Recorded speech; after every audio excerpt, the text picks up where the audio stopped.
So guys, how are you? What if Naruto and Akeno want revenge on Konoha Movie 1? Inside a cave you could see 9 people all standing on 9 of the 10 fingers of a large statue which appeared to be made of wood.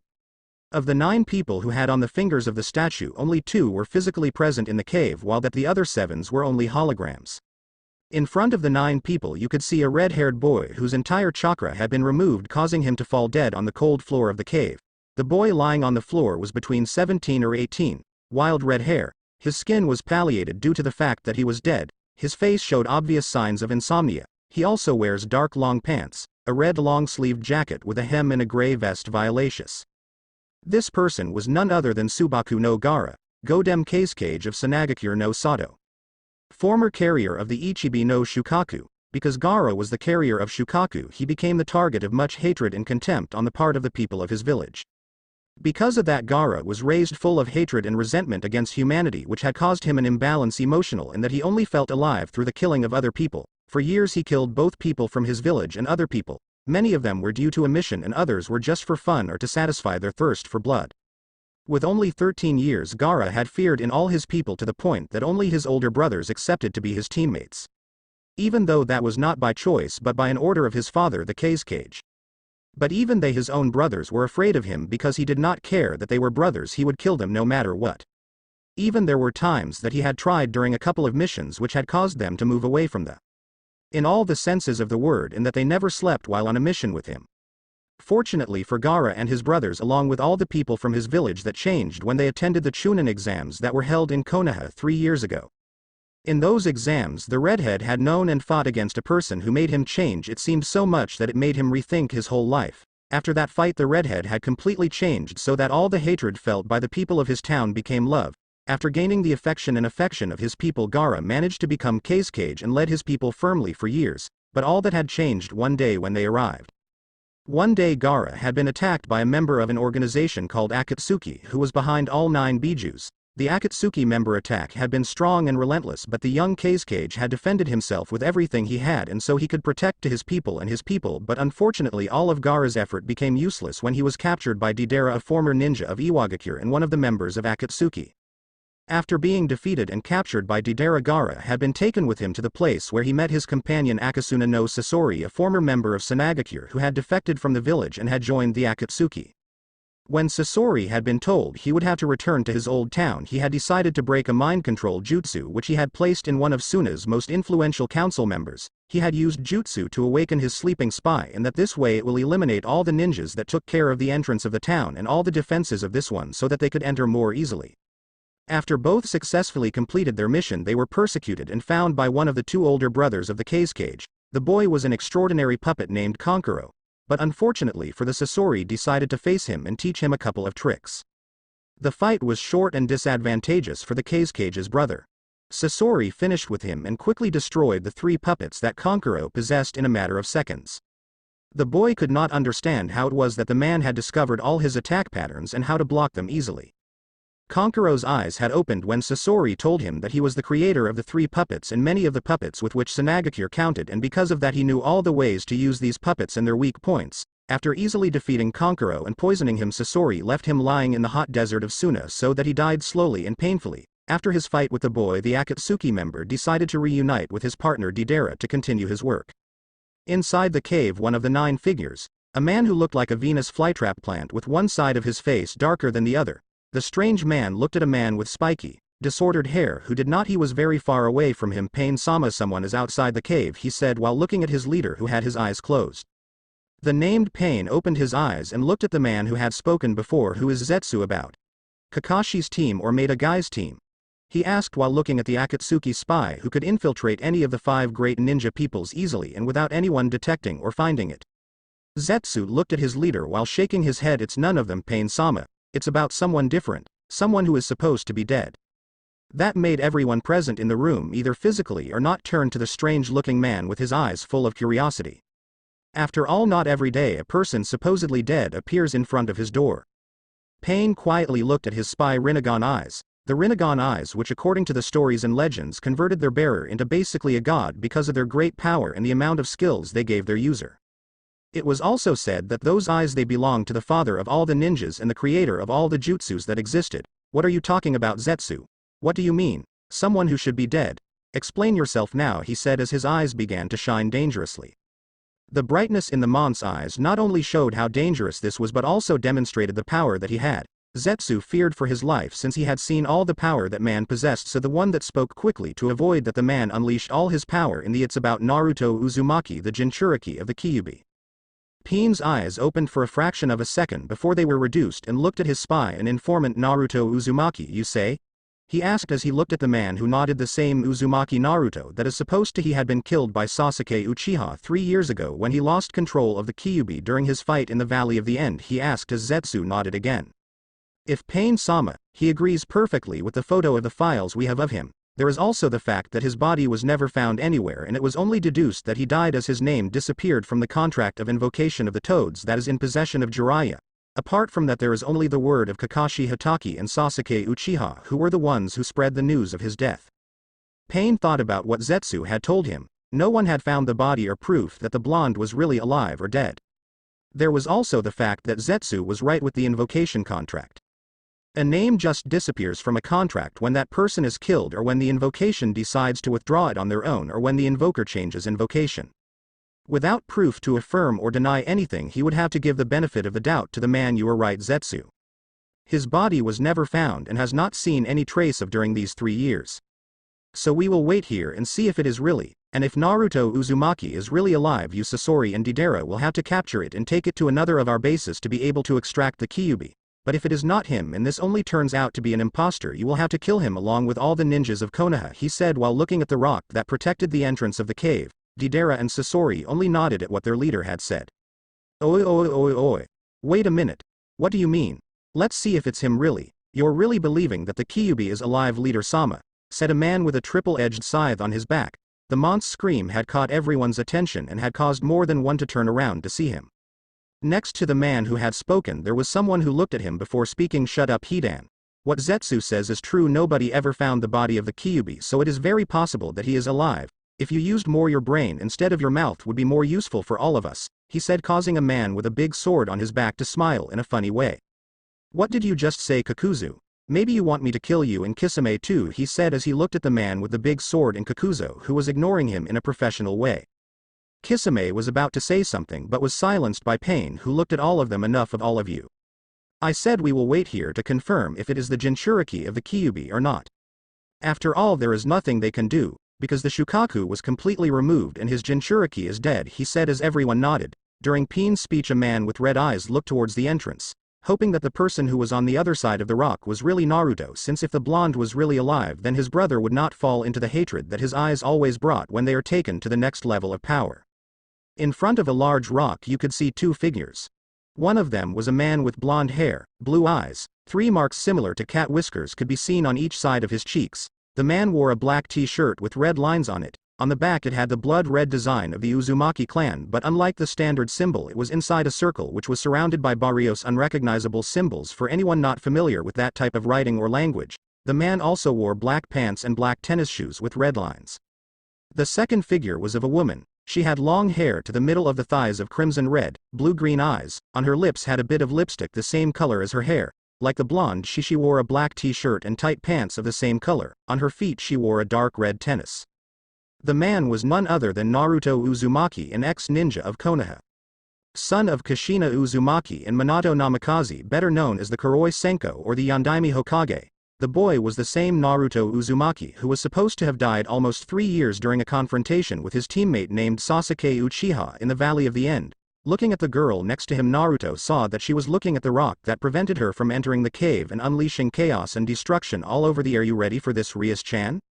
Naruto asked as he looked at his wife. If, as you were reading, Naruto is not only alive but he was also married to the girl next to him. Rias Uzumaki, formerly Gremory, the princess of destruction in the air of the Gremory house. Awarded and known by all for being one of the most beautiful creatures. Her beauty was at the same level as the Archangel Gabriel and the Mao Leviathan. Rias Uzumaki is a high-class devil, sole heir of the great Gremory family, which is one of the strongest among the 72 pillars that still existed in the underworld.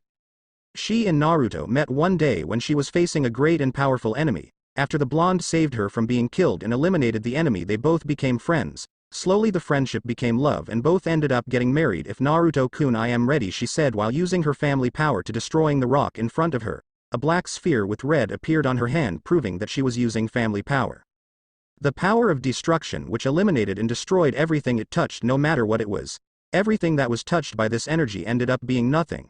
Everything that this power touched did not even become dust in the wind, but rather it disintegrated at a molecular level. After Rias created the sphere of destruction in her hand, she sent it crashing into the rock that protected the entrance. For a few seconds the sphere and the rock seemed to fight to see which was the strongest. Naruto for his part remained calm while he was watching everything that was happening. He knew that the barrier at the entrance was a powerful barrier, but he also knew that the power of destruction could be with it. After all, a barrier only serves to retain a certain amount of power, and when this power is too great for the barrier, it will destroy itself. A few seconds later, and the barrier along with the rock that protected the entrance disappeared as if it had never been there. Naruto and Rias walked slowly side by side until they reached the middle of the cave, where they found the body lying undead Gaara. Naruto is Arodillo in front of his only true friend who tubed before his supesta death. Gaara, I regret that I could not have come before to help you, but do not worry. I will make those responsible pay with their lives, he said while he raised and looked at all the members of Akatsuki in front of him. Looking at each one of them, he recognized a few. Looking down, Pain looked Naruto straight in the eyes. So it's really you. I see that you're still really alive. Kyuubi, he said looking at the blonde dressed strangely and the redhead dressed in the same way. Naruto looked at the man who had spoken. He could feel a great power within him, but apparently he was suppressing him for some strange reason. A strange reason that he tried to find out. I am not the Kyuubi. In fact, the Kyuubi no longer exists. He disappeared forever and they will never see him again, Naruto said while looking at the apparent leader of Akatsuki. Pain narrowed his eyes in a dangerous way as he looked at the blonde. His eyes began to shine as before, but now with a little more intensity. What do you mean the Kyuubi disappeared? I asked, looking at the blonde who did not answer and just stared at him. Speak. Now he demanded in an authoritative way. Naruto looked at the man in front of him. After that his gaze went to all present before speaking. First of all, you do not order me, and I hope that is clear to you. In the second place, you should ask the Uchiha and Hatake, since when they attacked me they sent me to another dimension where the chakra does not exist. My body replaced all the chakra that I had for the energy of that world so that I could survive. Without chakra around it to recover, the Kyuubi was eliminated from my body slowly until I ceased to exist, Naruto said while looking at the various reactions that the members of Akatsuki put. I do not know what you Akatsuki are planning to do with the Bijus, but now without the Kyuubi your plans are useless now, and all thanks to the ninjas of Konoha, he finished with a small smile on his face. Rias went a little closer to her husband to whisper something in her ear. Naruto-kun, multiple people approach this location. They will be here within a few minutes, so I think we should hurry up and finish with all this, she whispered in the blonde's ear. Naruto nodded as he looked first at Rias and then at the Akatsuki members. Well, you may not have heard the lady here, but she tells me that we are a little short of time and it's time to end this. But first I will kill you too for what you did to Gaara, and then to each and every one of the Akatsuki members who stand in my way, he said as he watched as everyone opened their eyes when a magic circle appeared in his hands and from him came out a wooden stick. Naruto smiled as he looked at the cane in his hands. The cane was made of a special wood and it seemed that he was already a little old and fragile. Anyone who saw it would believe that the cane was about to break in any second. Deidara surpassed his astonishment and laughed when he saw the weapon that the blonde would use against him. He was totally sure that with just one blow and that thing would split into several pieces. Ahahahahaha, and what pieces to make with that piece of useless wood? Prick us to death with him, hahahaha, the former Iwa Nin mocked as he grabbed his sides. Pain ignored Deidara's laughter and stared at Naruto. He saw that the blonde had a kind of confident smile on his face as he looked at Akatsuki's blonde looking away from his lens. He looked at the ancient Iwa ninja. Deidara Sasori, capture him, before the Konoha reinforcements arrive, and when they capture them take it to our next base to extract the Kyuubi from the said Pain. Hi, do not worry, leader Sama will take care of him in a matter of seconds. It's not true, Sasori Senpai, he said as he jumped off the statue and landed a few meters from Naruto. Even I have to admit that girl is very beautiful. Maybe I will stay with her when she kills the Kyuubi and thus be able to taste my art in her hum. The smile that Naruto had on his face disappeared quickly. The blonde nape liked when someone messed with his family or his wife. The last one who tried to take it off, saying that both were destined to be together. The deal with the man personally. After Naruto I finished with the man, he was screaming for death and he gladly granted it. From that moment everyone in the world learned never to mess with Naruto Uzumaki's wife or any member of his family. Before any Akatsuki member could even blink, a powerful bolt of lightning came out of Naruto's hand and hit Deidara in the chest, sending him crashing into the wall of the cave. Pain was about to leave and cancel the jutsu that kept the akatsuki present in the cave but stopped when he saw Naruto's attack. He knew that the blonde's attack was not a jutsu because he did not make any manual seal and that he did not feel any chakra in the attack. Staring at the blonde, he was beginning to think that he was a little right in what he was saying. Looking at all the other members, he saw that everyone was surprised by what the blonde had change of plans. We have to see this. Apparently the Kyuubi learned new tricks since his disappearance. They all nodded in agreement with the man while paying attention to the fight that was about to begin. Naruto walked slowly towards Deidara. His gaze had changed from a relaxed to an annoyed because of what the blonde had said. You pay for that. Are you sorry for what you said about my wife? He said before starting to increase speed and run towards your enemy. Naruto ran towards the knocked down Deidara, and when he was close he hit him in the stomach, causing him to bend forward. Taking him by the head, the blonde inlaid his knee various times in the face of the member of Akatsuki, breaking his mouth and nose. After bites Nizos, but Naruto took him by the hair to see the bruised face of the ninja, which was a little swollen and covered in blood due to broken lip and nose. Repeat what you said about my wife, he said as he ran towards the opposite wall with Deidara taken by the hair. When he was close to the wall, the Akatsuki limb embedded in front of the wall, causing the face of this to be marked on the wall. After that he began to hit the mon's face against the wall on several occasions. Repeat what you said. Repeat it. Repeat it. Repeat it. Repeat it. Naruto repeated as he clasped Deidara's head against the wall again and again. Blood could be seen on the wall where Deidara's head was being shocked by the angry blonde. A metallic tail approached behind the blonde, ready to kill him. But before that tail could reach him, she was hit by a ball of destruction created by Rias. Sasori's eyes opened when his tail began to disintegrate slowly when the strange red ball touched her. He saw that the disintegration of the tail was approaching slowly and could reach towards him, so he detached his tail before he was the next to disappear. Looking at the girl who launched the attack, he saw that she was frowning as she looked at him. I'll never let you lay a finger on Naruto, he said as he threw various spheres more made of his power of destruction from his hands.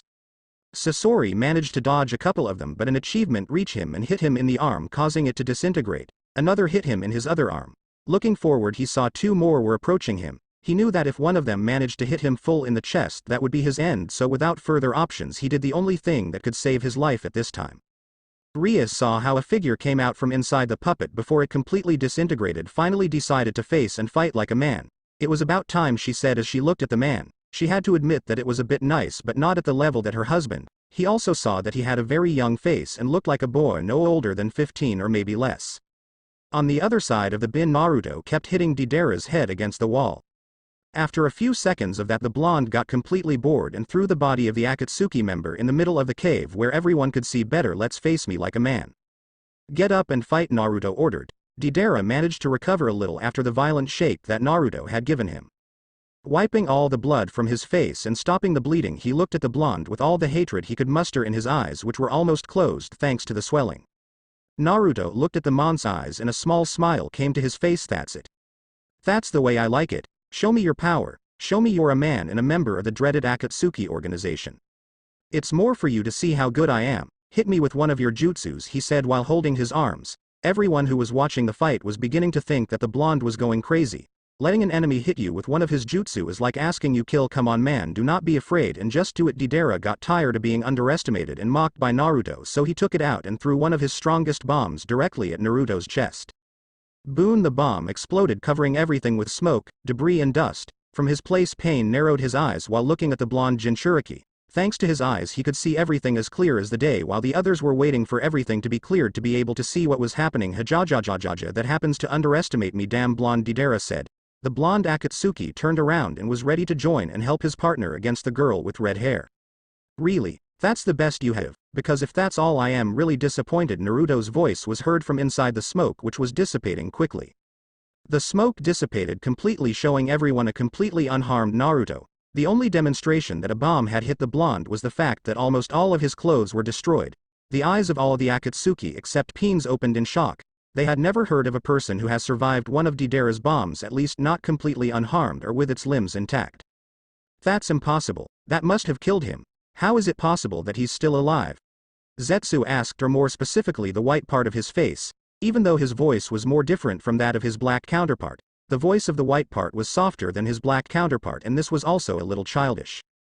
Zetsu-san is right. I have personally seen the damage that Deidara's bombs can create. There is no possibility that Naruto-kun could have lived on that. Something must have changed him when he disappeared 3 years ago, said the only one carrier of the Sharingan inside the room. During all the conversation that the members of Akatsuki had among them, Pain just kept quiet while watching the whole situation unfold. How are you alive? That must have killed you, Deidara said as she stepped back involuntarily. I did not want to admit it, but he was a bit scared of the blonde because he had endured one of his strongest creations, a C2 to be more specific, and the only damage he had suffered was that his clothes were torn. He could feel how his body began to tremble a bit as he looked at the younger boy who smiled at him mockingly. Naruto scoffed when he saw how Akatsuki's member got a little scared of him. Really, you think something so weak and pathetic could kill me? Because if so, let me tell you that I am more powerful than that, and I will show you now, Naruto said while he hit his cane against the ground. From the sky fell a powerful lightning bolt that crossed the ceiling of the cave and fell on the blonde, making him and the whole room light up for a few seconds. All those present had to cover their eyes to avoid being blinded by the intense light that had created the lightning bolt when it fell on Naruto. Even the holograms of those who were not physically present had to cover their eyes so as not to become blind too. When the light stopped, all the Akatsuki members were shocked by Naruto's new appearance. Naruto has the same dress that Thor had when he arrived in Wakanda. Naruto's eyes went completely white as lightning bolts could be seen running between them. The staff in Naruto's hand had completely disappeared and had been replaced by an axe with the backside like a hammer. The axe had a handle of wood and some strange scriptures in it. It was also flashing like the blonde eyes. Through the hole that the lightning had created, everyone could see how the sky was completely clouded with many clouds of storms from which lightning and thunder were coming out. Deidara could feel the electricity in all the air. He could feel how his skin tingled, and that was scaring him completely for the first time in his life. He could feel the immense power that came out of the blonde. His power was so great that he put in shame the power of their leader, and that was very shady because their leader had more power than a Biju. Something inside him told him to run and that he never looked back no matter what. The blonde gulped and reached into his bag. Clay C2, Deidara said as he threw an owl made of clay in Naruto's direction. The blonde pointed his axe towards the clay animal that was heading towards him. A powerful beam came out of the blonde's axe and completely destroyed the clay bird. Deidara was surprised by how easy the blonde had destroyed his creation. Jumping backwards side by side with his renegade ninja companion Sasori Senpai, I think we will have to join forces to be able to kill them, especially with the blonde, he said while I watched as the blonde approached the redhead. Sasori looked at the couple and knew they had to go with everything they had if they wanted to beat them. Yes, I agree with you. Both are very dangerous people, he said as he took off his cloak and showed everyone his puppet body. Naruto looked at his wife straight in the eyes as he gently stroked her cheek. Are you okay with love? Ria saw her husband's flashing white eyes and knew they were full of worry. For anyone who saw Naruto's eyes, they would only see two large white holes with rays coming out of them. But for her it was not like that. With only one look she knew when they were showing concern, sadness, hate, or any other kind of emotion or feeling. She did not know how she did it, but according to her she was the only one who could do it. He told her that not even his father could see any emotion in his eyes when he was in his true form. Looking at the man she loved, she melted under his touch. He always knew how to calm her or reassure her with just a touch of her hand. It did not matter what mood she was in, he always knew how to reassure her and make her feel better. If I am well loved, you know that someone as weak as he could never beat me, not after training by the that we passed. You also know that I am not a weak girl or a damsel in distress that needs to be protected. Naruto showed a small smile when he heard what she said. He knew that she was a rude girl and that he has always liked in a woman. He has always liked strong women who did not have to be saved even from their own shadow. I am not doubting your strength, my beloved. It's just that I do not want to see someone put a hand on you. Ria smiled. She liked that overprotective and possessive side that Naruto had about her. After he killed the man who wanted to marry her, he had made it clear that no man other than him could have her or touch her.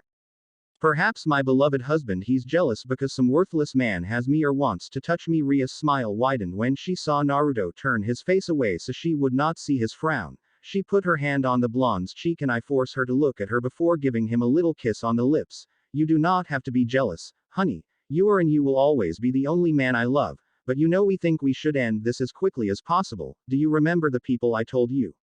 She asked, making Naruto nod. Well, they'll be here very soon. It's only a matter of a few minutes for them to arrive, so we have to hurry. Naruto nodded and looked at the renegade ninja duo. He raised one eyebrow when he saw Sasori's true form. That's something I've never seen. A puppet controlling another puppet. At some point in life I know this is somewhat ironic, but as the lady said, I have to end this quickly, and it's not for offending, but I do not like to be long time in this place. So backward, said Naruto, confusing everyone present except Rias.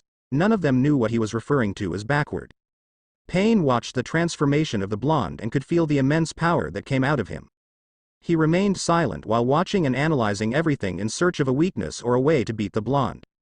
He knew that Sasori and Deidara would not be able to beat the couple, and so I would have to find a way to beat him, although he was completely sure that if he used his Rinnegan he could beat the blonde, but it was never too bad to have a plan B, so if he finds his weakness he would be the work easier. The leader of Akatsuki came out of his thoughts when he heard someone talking, looking at the person who was the one he discovered was Hidan. Hidan was amazed by everything he was seeing. First, a stupid bastard who is supposed to be dead appears alive. Second, one of his partners shows everyone that he was a kind of puppet with a will of his own, and now he was seeing the boy blonde not only survived an explosion but he had a kind of transformation which changed his body and appearance like hell. He did that. In a moment he is Kyuubi and in the other is like a kind of electric god, he said, looking the blonde transformed. Kakuzu nodded in agreement for the first time with his companion. Hidan is right. That is something that is never seen even in all my years as shinobi. Something very great he saw if he had passed the Jinchuriki of the Kyuubi to have that kind of power and abilities. That's all they have to say. Did any of you know about Sasori being a puppet? Asked the man with the big sword on his back as he looked at the blonde, which was very different from the scary brat that he and his partner had found and almost captured almost 3 years ago. They would have easily captured him if it were not for Jiraiya's introversion. The red-eyed man looked at his blue-haired companion. It must have been when he was Orochimaru's partner, only he would be able to do something like that. Orochimaru was a great ally even though I never completely trusted him. He helped the Akatsuki in many things, but that does not mean that we will not eliminate him by betraying us, said what appeared to be the only woman in the group of men. Returned in the fight, Sasori summoned all his puppets including the third cage while Deidara created a clay bird and climbed on it. He also covered various of Sasori's puppets with his clay to make them explode as soon as they are near Naruto or Rias. He would make the blonde pay for what he did to her.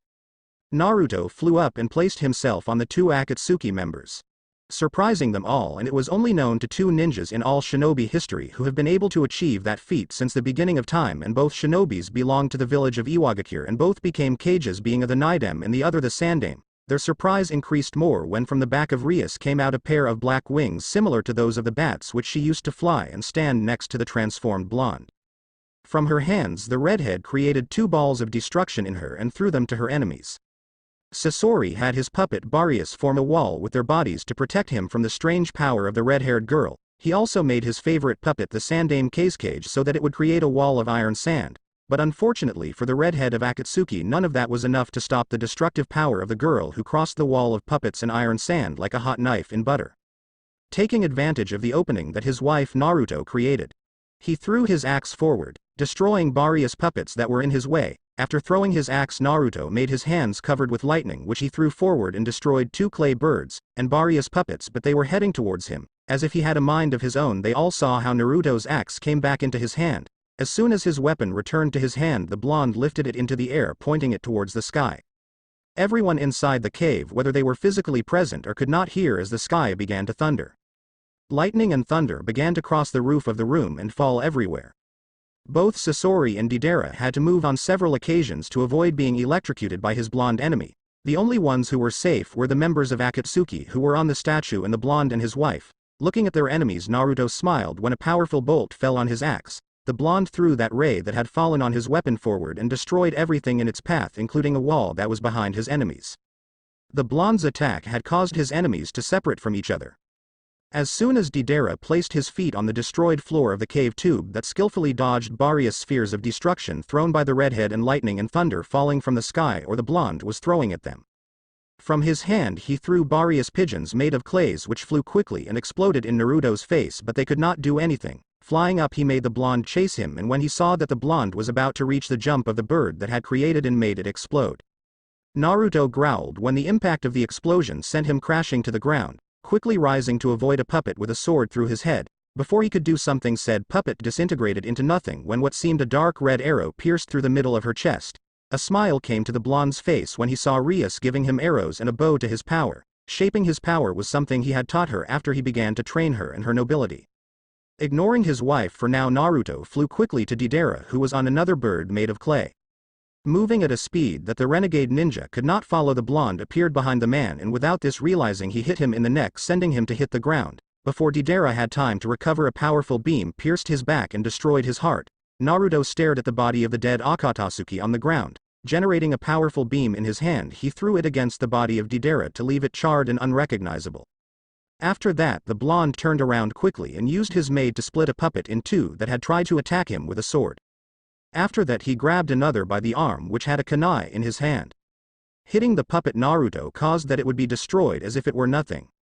Turning quickly, Naruto managed to create a small electric tornado which took away a lot of the puppets that were near the cave. After a few seconds of turns, Naruto stopped and looked at everything he had done. From his place he could see that only Sasori along with his puppet of the Sandaime and about 10 more of his normal puppets were still standing while all the others lay in pieces in what remained of the cave. After destroying all those puppets and killing Deidara, the blonde saw that Rias could take care of the other Akatsuki member alone. Looking towards the other members of Akatsuki, he saw that the pointed-haired man was staring at him. Flying slowly, he approached them while sitting on a rock that jutted out from one of the walls that were still intact. Feeling a small increase in power, he smiled knowing who he belonged to. Looking away, he saw his wife fight fiercely against Sasori. He always enjoyed seeing her in action. He always liked to see how she destroyed her enemies until there was nothing left of them. He always enjoyed how she used her ferocity to turn her enemies to dust, especially after he trained her and her nobility. The blonde looked away again from his beautiful wife towards the man with pointed hair with the Rinnegan who was looking at him without saying anything. He could see that he was analyzing and measuring his strength. He gave a smile to the man while looking straight at him, his Rinnegan eyes. "Of this, should I assume that you are the leader?" he asked as he settled himself a little on the rock where he was sitting. From the statue, Geto Pain nodded while looking at Naruto, who was smiling at him for some strange reason. "That's right. My name is Pain and I am the leader of Akatsuki." Naruto's smile grew a little louder when he heard the peculiar name of the Akatsuki leader, Pain. I like that name. By chance you knew that in another language your name means pain. A name very appropriate for a person who hunts the Jinchurikis to extract the Biju painfully, I must add. But I must ask myself, what are you looking for? What is your goal after you have all the Bijus sealed? Naruto asked while shaking his head to avoid a spear cast of iron sand sent to him by the puppet of the previous cage, but even so he did not take his gaze from Pain. Our goal is to bring peace to the world. When we manage to gather all the Bijus, we will use them to create a weapon. A weapon we will use to bring pain and destruction to the whole world, because only through pain people are able to join with each other. When all feel in pain, all wars and conflicts will end. All will be forced to live in peace for fear that we will use our weapon in them. I see. It sounds like a good plan, but you have not thought about, I do not know, that when you attack all the peoples they all agree and decide to attack you. After all of you are 9 against 5 great ninja towns. Well, you will be 7 because the one you call Deidara is dead and your partner Sasori will be too soon. They have to pay to attack and kill my friend Gaara, he said as he threw a beam from the palm of his hand which hit the puppet of the Kazekage that flying towards him with the intention of cutting it to pieces with additional arms that had emerged. The beam sent the puppet to hit the ground, but fortunately for Sasori this did not have the strength to destroy it. Pain narrowed his eyes at the blonde in front of him. Naruto had told him something he had completely ignored, and it is the fact that he is right about all peoples coming together to fight against them. They can be strong, but they would not survive if the 5 big towns are allied and decide to make a great attack together. You are right in what you say. But it is very doubtful. Now there is a lot of hatred and resentment among the big 5 towns. There is also the fact that Kiri is currently under a civil war. Konoha still hates Suna for the attack 3 years ago. Iwa hates Konoha for everything the Yondaime did during the war, and Kumo does not trust any of the other towns, so alliance between them is almost impossible. Naruto still kept his smile before the man in front of him. But you said it yourself. Pain unites people. How sure are you that they did not join forces against you? Asked the white-eyed blonde. It is true. Pain unites people, but hatred separates them. There is more chance that other peoples will attack each other instead of joining and fighting against us. Even some may try to ally with us to avoid their complete destruction. They both stopped their little talk when they saw Rias hit the Sandaime Kazecage's marionette and sent her in the direction of the statue. Pain watching this, he raised his hand and made the puppet stop in the air. After that, Naruto heard as he mentioned some simple but powerful words while keeping the puppet frozen in the air. Shirin Tensai, he said, making the puppet go back at an incredible speed. The puppet kept on its way back until it hit a wall where it was destroyed in pieces. Pain ignored the look Sasori was giving him for having destroyed his puppet. He knew that no matter how much or the ability of the puppet that Sasori used, he would never get out of that cave alive. After seeing the little show, Naruto gave a little applause at the power of Pain. You must be a very powerful person to be able to do that even with your real body away from here, Pain-san. Pain nodded while looking at Naruto, who was still with his smile on his face. I am a god, so I can do that and more. For me there is nothing impossible, Pain said with a small flash of arrogance in his voice which does not step unnoticed by Naruto. Naruto looked at Pain. The man may sound arrogant but he may be able to back up his words. Not many people have the ability to use their powers with only a holographic projection representing them. He knew that the man could give him even a small challenge. He was wishing to be able to fight face to face against him and thus show him the power of a true god. But until that day he would settle for just talking to the man and who knows maybe get some information. Look how curious, I am also a god, well, technically a demigod but it's almost the same, but there's something I want to ask you if it's possible, Pain-san, Naruto said as he became serious again. Pain nodded, giving the blonde permission to continue with his question. How do you intend to achieve your plans with a spy informing your enemies? He asked as he looked the man directly in the eyes before deflecting him to a certain Uchiha. Pain's eyes narrowed dangerously while everyone else stopped watching the fight between the two redheads to hear what the blonde had said. What do you mean a spy informing our enemies? There is no spy in Akatsuki, Pain said seriously. Naruto looked at the man straight in the eye again. If that is true, how you explain all the information that Konoha has about you? How do you explain how they learned about the kidnapping of the cage if Suna was put under a total confinement when all this happened? Pain's eyes opened and a little bit I looked towards one of the equines. All the members that were not fighting looked towards the Uchiha which had his eyes closed. He was also the only ninja that came from Konoha, so if someone he had betrayed him with that town would be that this is Itachi. Uchiha is the only person in your organization with connections in Konoha. He is the only one who could have informed them about what was happening to T. Tell me that you really believed him story that he killed his entire clan to prove his new powers. Because if so, let me tell you that this is not true, he did it only because he was ordered. Everything was the work of Hiruzen Sarutobi Ki. He gave Itachi one last mission, which was to eliminate your clan and infiltrate Akatsuki and inform all his plans and movements to the people, Naruto said while looking at the Uchiha.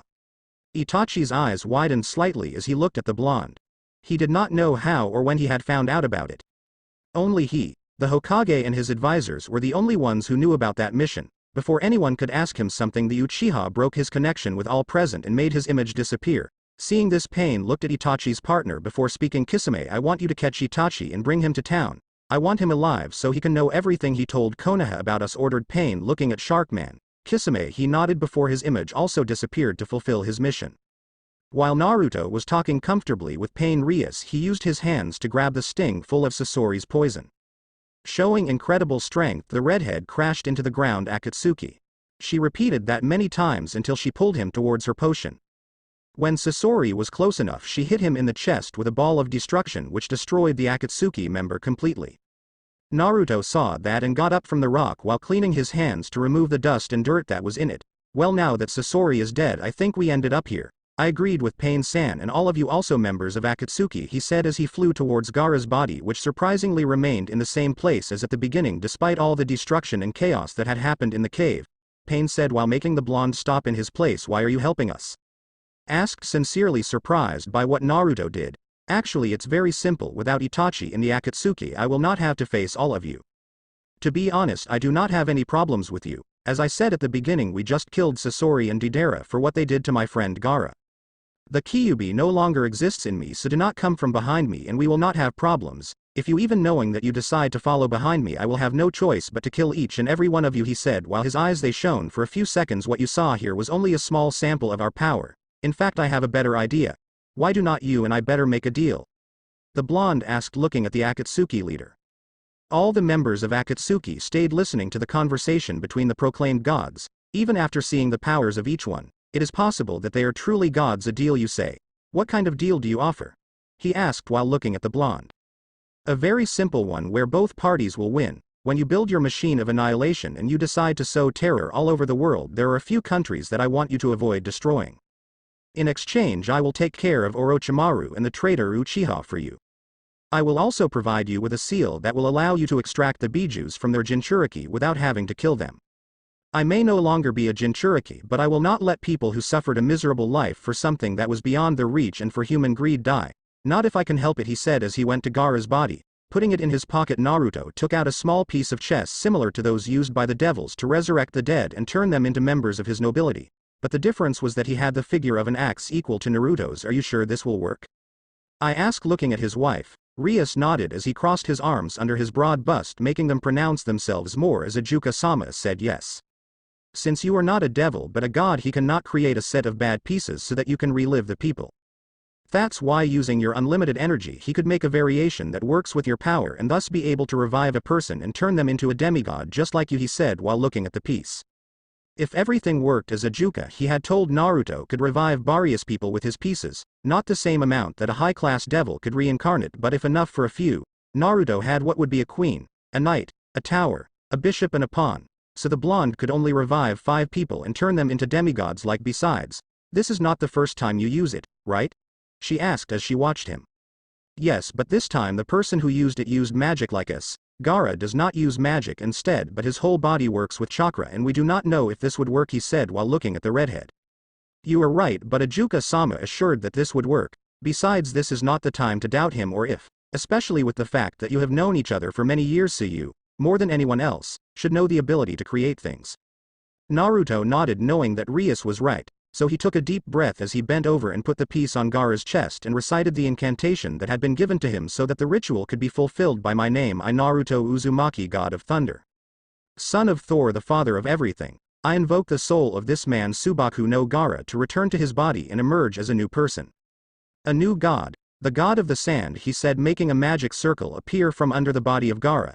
Everyone present saw how the piece on the chest of the redhead sank halfway. Raised his axe to the sky. Naruto made a lightning strike on it. When the axe was fully loaded, Naruto hit it on the piece that was on the body of Gaara, causing it to sink completely into his body. Gaara's eyes widened. The redhead inhaled strongly as he suddenly got up from the ground. Seeing this, Naruto grabbed him and placed him in a potion where he was sitting. Quiet, calm Gaara, breathe slowly. You just have to breathe, Naruto said as he placed his hand on his friend's chest to reassure him. Gaara's breathing normalized as he looked around him, a little confused and disoriented. That's it. Calm, everything will be fine. You just have to breathe. Gaara looked at the people who were speaking to him and his eyes opened when he could recognize him despite the changes he had. Naruto, are you? Asked the unbeliever for what he was seeing. He was completely sure that Naruto was dead. Naruto nodded as he looked at his red-haired friend. If Gaara is me, he replied with a small smile on his face. But that's impossible. You're supposed to be dead, or maybe I died too. No, Gaara, none of us are dead, but I want you to rest for now. I promise I'll explain everything soon. Gaara nodded as he watched as Naruto got up. The blonde looked Pain straight in the eyes. So now that I see a small sample of my power that you say, Pain-san, we have a deal. Pain thought about the blonde's proposal for a few seconds while remembering everything he had done since he arrived. He could also see and feel the great power that came out of the blonde's body. Since Naruto had appeared, he had shown various powers and abilities strange like the girl he says is his wife. But not only that, but he and all the Akatsuki witnessed how he revived the old Ichibi Jinchuriki. An almost impossible feat for someone who did not have the Rinnegan. He was also the only one who knew about Itachi being a spy all this time, so after thinking it over he came to the conclusion that it is better for him to have the blonde as his ally than as an enemy, at least until he finds a way to kill him. I accept your treatment, but if you betray me I will end your life, he said while releasing a bit of his chakra so that Naruto felt his power. The blonde smiled as he looked at the man in front of him without even a scare of his power. The same thing, said Naruto while taking out Baro's sealing pads. These stamps will allow you to extract the bijus from their Jinchuriki without having to kill them.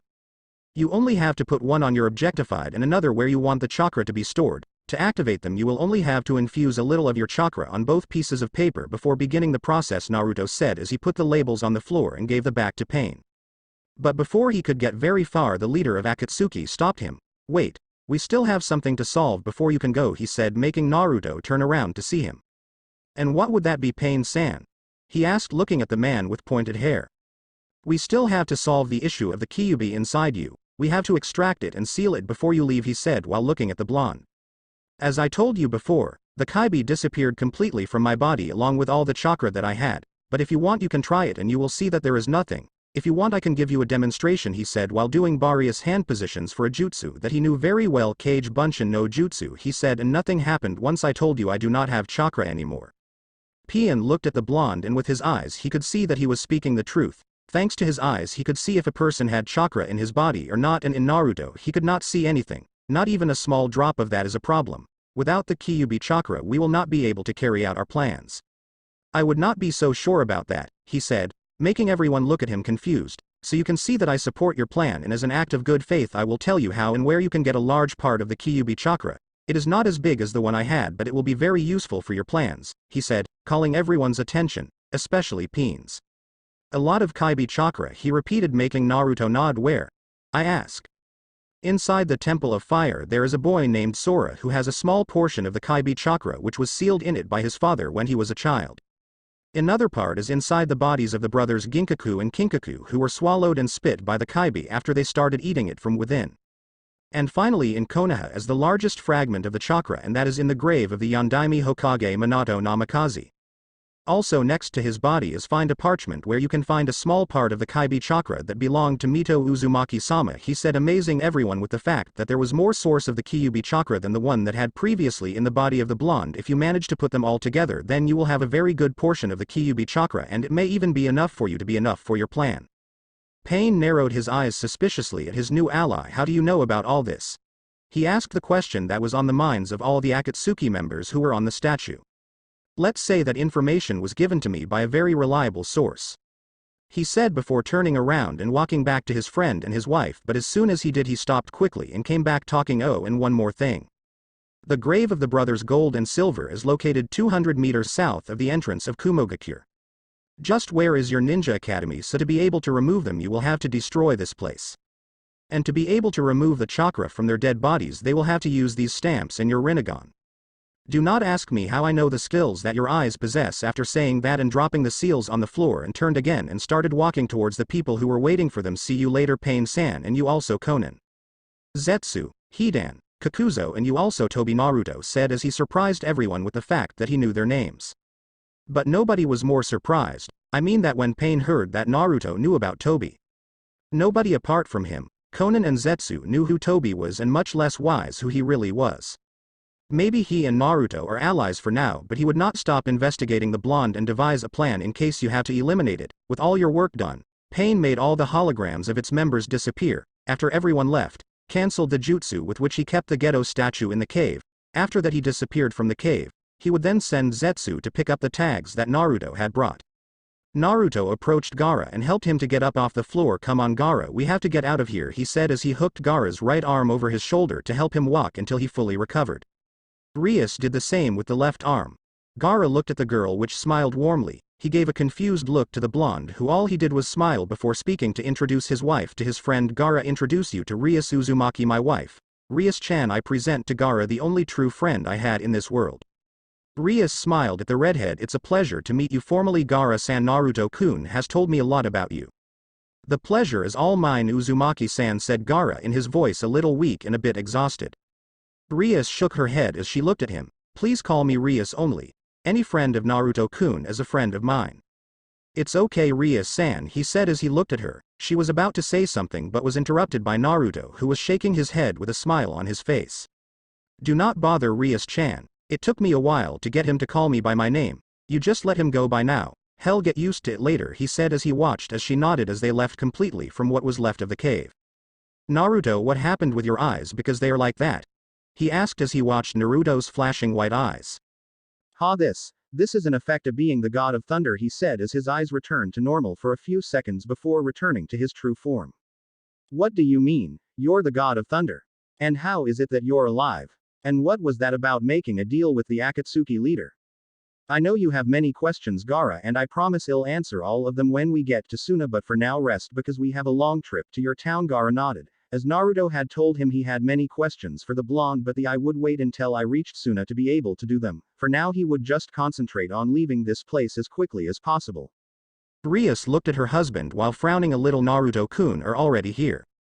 If I lose, he said as he watched as 9 people landed in front of them, and look what we have here. The great and powerful ninjas of Konohagakure no Sado, Naruto said sarcastically as he looked at the people who had arrived.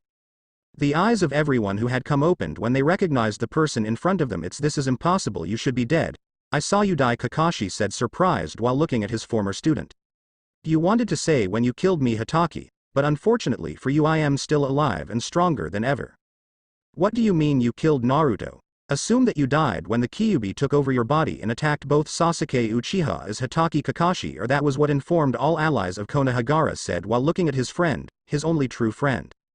So that was the lie I told them. All the truth is, Gaara, that when I beat Sasuke in the Valley of the End I was bound by the sword, Kakashi. He and Sasuke tried to kill me and out of my body than ever they will find me, but unfortunately for them I am still alive and with a lot of desire for revenge, he said while his eyes became whiter than before. All ninjas of Konoha were surprised when Naruto's eyes and white rays got started out of them and the whole body of the blonde. The axe in his hand was also generating rays shot out in multiple directions. Sakura saw this, pursed the man as he looked at his old village partner with much disgust and displeasure. My mother was always right about you, Naruto. You are just a demon. A demon that should never have been born. I speak in pink hair animal while looking at the blonde. Naruto smiled as he looked at the ironing board in front of him. He had never seen a girl flatter than Sakura. Even the small tower of his wife had more breasts than her, and that she is younger than the howler monkey hair pink. I am a demon, not Sakura. I am not a demon. I am a god. Ria's eyes narrowed dangerously towards the name Sakura. She had heard that name a couple of times from Naruto since, according to Sakura Haruno, it was the girl he had fallen in love with, but she always rejected him, brutally beat him and humiliated him in front of everyone. Rias had promised that if someday they came to meet her she would make her slowly and painfully disappear as she made her beg for mercy and mercy. You a god? Do not make me laugh, Dobi. You're just a garbage with no family and no clan, which should have died 3 years ago, Sasuke said arrogantly while looking at the blonde in front of him. He could not feel the immense power that came out of the blonde since its level was not enough to detect the power of a god. Sasuke, Naruto said while shaking his head. I see you are still with your big sandwich, but do not worry. After I finish with your brother I will continue with you. That angers the only survivor of the Uchiha massacre. Sasuke activates his Sharingan while creating a Chidori in his left hand. The Uchiha ran towards Naruto with the intention of killing him again for what he had said. Naruto released his hand holding Gaara, and to everyone's surprise and horror he stopped Sasuke's Chidori with his bare hand as if it was nothing. Sasuke's eyes widened when he saw this, while Naruto just smiled at the face that put the black-haired Sasuke. You dare to attack the god of thunder with its own element, he said as he folded his hand to Sasuke, making the Chidori in his hand disappear, and at this knee while screaming in pain. Naruto turned his axe and hit Sasuke with the side of the hammer in his chest. Sasuke went flying and hit a wall of the small cliff where they were. Sakura's eyes widened when she saw her god fly away as if it were nothing. Sasuke-kun, she shouted as she ran towards him to help him. Naruto surprised everyone even more when he appeared in front of Sakura and took her by the throat. Shut up, bitch. I cannot stand to hear your annoying voice, Naruto said as he buried Sakura in the water of the small river where they were. Naruto jumped back to avoid a kick from Guy. The blonde turned quickly and caught the leg of Rock Lee with his bare hand. The boy with a bowl hairstyle had tried to attack the blonde by the sword after his master thought that this had lowered the guard. You know, I remember that before you wanted to be the best specialist in taijutsu that has existed in the whole world. Not Rock Lee, said the blonde as he slowly raised his axe. Lee's eyes opened when Naruto's axe was covered with rays. The ninja of Konoha tried to liberalize his leg when he saw the intentions that the blonde had but could not free his leg since it was strongly held. Naruto quickly lowered his axe and cut Lee's leg at knee level. The cut was clean and bloodless because the AXS electricity cauterized the wound quickly. Rock Lee fell into the water while screaming in pain and grabbing what was left of his mutilated leg. Lee Guy shouted as he looked at his precious student on the floor while he grabbed what was left of his leg mutilated by the blonde, who was laughing at the boy's suffering while he still had half his leg cut in his hands. Naruto, you will pay for this, he shouted as he launched himself against the blonde. Naruto heard Guy's scream of rage. Turning, he saw that the green beast was running towards him full of fury and hatred, which only made his smile increase and a cold look on his face. When Guy was close enough to him, I throw the severed leg of Rock Lee. Guy stopped quickly while catching the cut leg of his student. Suddenly a shadow grew over him. Looking up, he saw how Naruto appeared above him with his axe raised in the air. Naruto under his gun shaded the head of Guy, making the head of this explode and spread all its contents in the water. After that, the blonde generated a lightning in his hand and used it to carbonize the body of man before this street to water as nothing more than a piece of human coal. Ninpo. Choju Giga, looking to the right, Naruto saw how 2 lions made of what looked like ink were coming towards him quickly. The blonde, I hope they were close enough, snapped his fingers and a lightning bolt fell on them, destroying them easily. Raiden. Raiju Suiga, a huge dog made of chakra, fell on the blonde, but this did not cause any harm or, if you want, a discomfort. Kakashi's eyes were opened when he saw that his jutsu had not affected his former student. Making various hand positions, he threw his next jutsu, Raiden. Byakurai, he said, and a white lightning bolt came out of his hand as if it were an arrow which was heading towards Naruto's heart. Naruto looked at Kakashi while shaking his head, sighing in disappointment. He decided to speak. The Konoha ninjas never learn the truth. I will teach them what the true power of lightning is. Naruto said as he started to run. After a couple of meters he jumped as high as he could. The sky darkened completely, lightning and thunder were heard everywhere. Naruto's eyes shined much more than before and his axe began to release a lot of rays from her. After a few seconds in the air the blonde descended from the sky and hit his axe on the ground, causing everything around him to be destroyed. That still remained of the cave of the Akatsuki heading. The ground around them shuddered violently. All the water that was in the small river had disappeared by full. A powerful bolt of lightning fell on Kakashi's body, causing him to be buried under a rubble but still alive. Naruto smiled as he watched all the destruction around him. All that was once a beautiful cave with a small waterfall and a crystal clear lake was now just a pile of rubble and dirty water. Anyone who saw the place would think that there was a great battle between two ninja armies and not caused by a single person. Naruto's smile only widened when he saw that all the Konoha ninjas were alive, well, everyone except Guy, whose body had completely disappeared. Since he had been betrayed and almost killed by Kakashi, he had acquired a huge hatred for the ninjas. Due to his deceptive and treacherous attitude, the only ninjas he endured were Gaara and his brothers together with a few others. Because of that he agreed with the pain plan. Naruto blocked the sword of a dark-haired boy who reminded him a lot of Sasuke. He also recognized him as the one who had created the ink animals. Both engaged in a struggle of force to see who dominated the other. For Naruto, the strength that the boy was playing on him, he was hitting a pillow against a rhinoceros. He was just doing this to have fun with the black-haired boy. And you are who? My replacement? I asked the boy, who gave him a fake smile. Hi.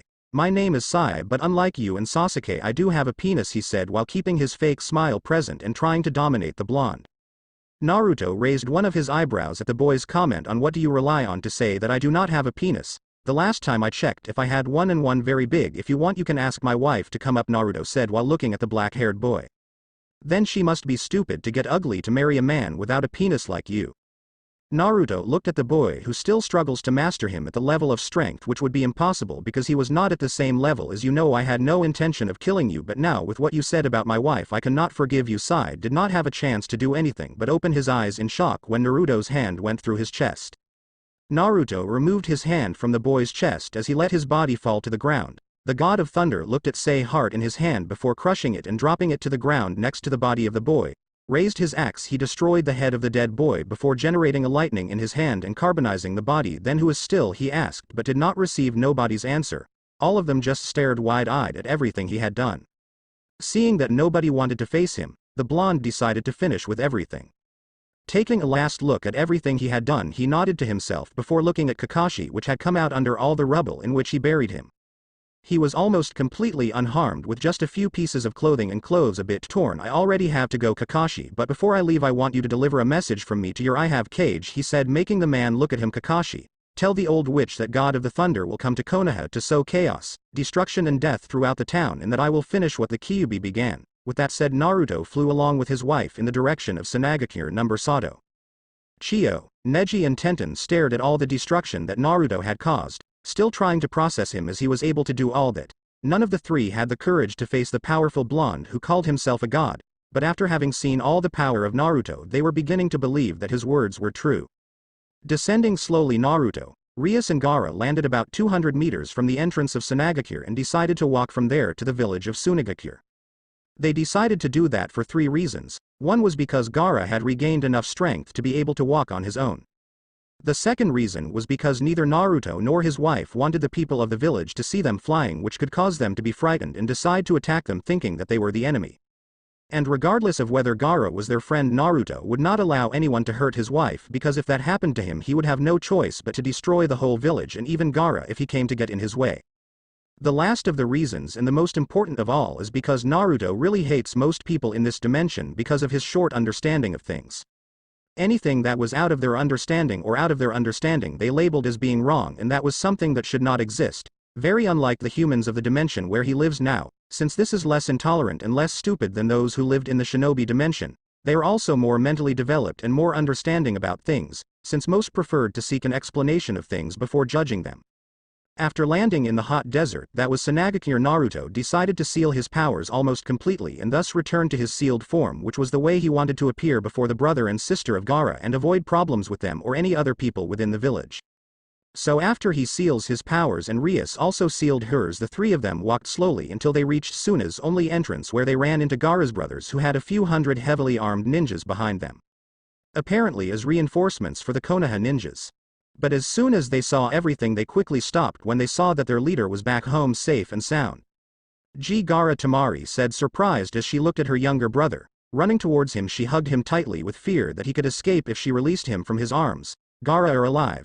Thank you, goodbye that you are alive, she said, without knowing that in truth thanks to a god is that he was alive again. But since you are here, I thought that the Akatsuki had captured you, as you achieved escape?